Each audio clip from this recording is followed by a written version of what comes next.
Née Marie Gouze, elle refuse de rester dans l'ombre des hommes qui dirigent la France révolutionnaire.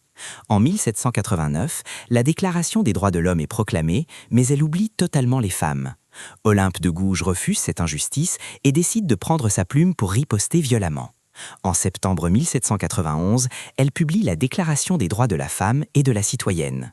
Elle y affirme avec force que la femme naît libre et demeure égale à l'homme en droit. Olympe exige que les femmes puissent participer à la vie politique et accéder au vote. Elle écrit que si la femme a le droit de monter à l'échafaud, elle doit avoir celui de monter à la tribune. Ce texte visionnaire contient 17 articles qui prônent une transformation radicale de la société.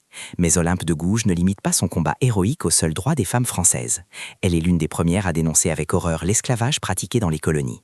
Ses opinions politiques contre la violence de la terreur agacent profondément les chefs révolutionnaires. Elle critique ouvertement l'autoritarisme du gouvernement et la dérive sanglante du régime en place.